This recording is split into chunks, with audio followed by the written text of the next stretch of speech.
Welcome back, internet friends. Today I want to teach you something I learned from sales tactics that Grant Cardone uses about how to deflect criticism from any boss or any customer.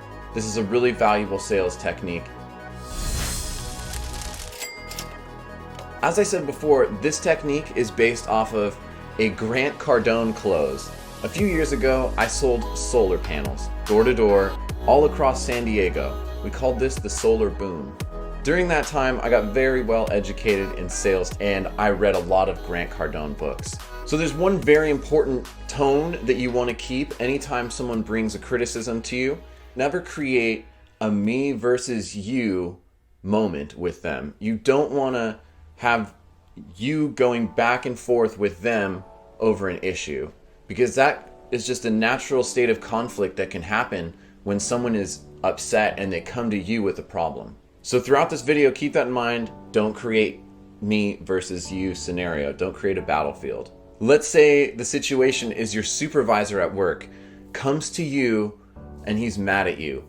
This used to happen to me all the time as a server. My boss would come to me and he'd say, "Sergio, table 55 told me that they didn't get their da da da da da da da." Okay, so I can do this two ways, right? I can respond to his criticism by saying, "What do you mean they didn't get their da da da da? I did it. Well, they said," right? I can create the battlefield back and forth. Instead, what you want to do is shocked agree solution. So the manager comes to me with the problem. "Sergio, table 54 said that you didn't do da da da da da da." They said what? Oh my gosh, thank you so much for telling me. Okay, I'm gonna go see to it right now that whatever they need is handled right away, okay? Thank you for telling me. What did I do instead of creating a battlefield? I didn't fight the criticism. I didn't battle with my supervisor. I got on his team. Now this takes a very humble practice of putting your ego in a tight jar for a moment and sitting it aside, because you got to swallow your ego to take this kind of criticism. But it is a very smart way to deflect the anger or the upsetness coming at you. This works amazingly with customers as well. Now let's say I'm a server and I'm taking care of this table 54. And table 54 is an angry lady. She's upset that, let's say, her soup is cold. She complains to you, "Sir, my soup is so cold. This is ridiculous." Your response should be something like, first, shocked. Make a little gasp. The gasp is important. Agree. "Ma'am, I cannot believe that they served your soup cold like that. I am so sorry." So you get on their team, apologize. "I'm gonna go to the kitchen myself and make sure they bring you out a fresh hot one, okay? I'm gonna make sure this is right." I didn't argue with her. I got on her team. I agreed with her saying like, "Oh my gosh, I can't believe your soup." Their concern has to be validated. So the first thing you do with your gasp and your "oh my goodness, I can't believe that happened," is you're validating their being upset. And you're instantly making them feel like, "Yeah, you know, I am right." Bringing that to the table right away reduces their combative mode. You have to act like their concern is incredibly important, even though in the real world, it's probably real small. After you make it clear that their concern is valid and you're concerned about it now, you have to express a desire to help or present a solution, such as, "You know what? I'm gonna make sure of it myself." Or, "I can't believe they did this. I'll see to it personally that it comes out perfect." Or another one I like, "They're understaffed right now and they are doing the best they can. I'm gonna make sure personally that it comes out perfect for you." What we've done so far is we validate their concern and we don't create a battlefield. We try to get on their team. We show them that we want to offer a solution. And one last tip that may help, I always like to deflect the blame of the criticism on the invisible force called they or them. I did this before when the soup came out cold. I said, "I can't believe they did this." Who's they? Well, it's the cooks, but I'm not really saying it's the cooks. It could be the manager. It could be the soup machine that keeps it hot. It's they. Don't necessarily throw the cooks under the bus if your restaurant is very strict and they're going to get in trouble, but feel free to call them out when they make mistakes. And feel free to throw yourself under the bus. When somebody comes at you angry and wants to start a criticizing argument, it's really hard to keep arguing with you if you just lay down and say it's okay. Now, I want to make a very important point.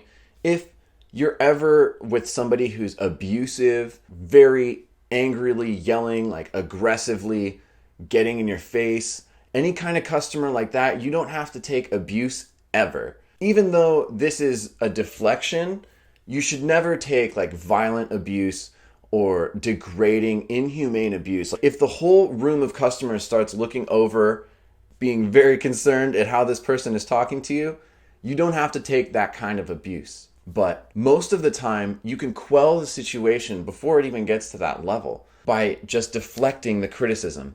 And you can keep this customer happy with you so you can get a fat tip at the end. You sometimes, as a waiter, have to get tips from nice customers and from really not nice, awkward, weird customers. You have to smooth talk and win your way over with them. If you encounter some kind of abuse at work, like verbal abuse from, say, a customer or a boss, hopefully it'll be in front of witnesses.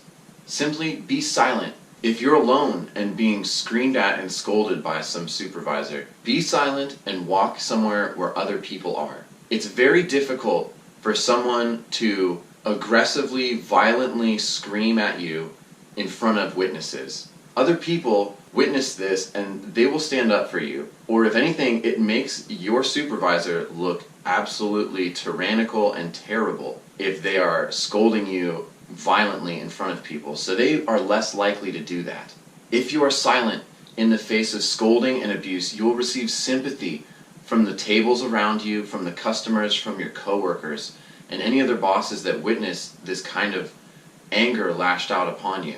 From your customers, that'll result in crazy good tips. Don't take that verbal abuse and that criticism personally. Feel bad for the person yelling. They have some kind of inner torment that's making them that way. I like to remember the words of Buddha. Your words are thorns, falling at my silence, they turn to flowers. So just to summarize, the way I would deflect any criticism from a boss or a customer is first, and agree with them and validate their concern. I can't believe this happened. Oh my goodness. The second thing you want to do is offer a solution. I'm going to make sure that this happens perfectly right away, or we're going to get this handled just the way you want it. Lastly, you might want to blame the invisible force of they. And remember, you never have to take abuse from any crazy, overheated bosses that are yelling at you or customers. Don't take abuse, just walk away. Now, I want to leave one last bit with you about bosses, supervisors, managers in general. I have a lot of empathy and I give them a lot of leeway with their temper. And this is because most of the managers I've had in my life, they are not managers because they want to be. They're managers because they need the health benefits. And a lot of the times they're working with health problems. One of my managers had to leave because he had a heart surgery. Another manager, he had a crazy huge belly and back problems because of it. And you could tell the way he walked around the restaurant, he was just in pain. And it came out when he talked to everyone. It was something I don't think he could help. Another manager I've had in the past is an incredible woman. She's like my age.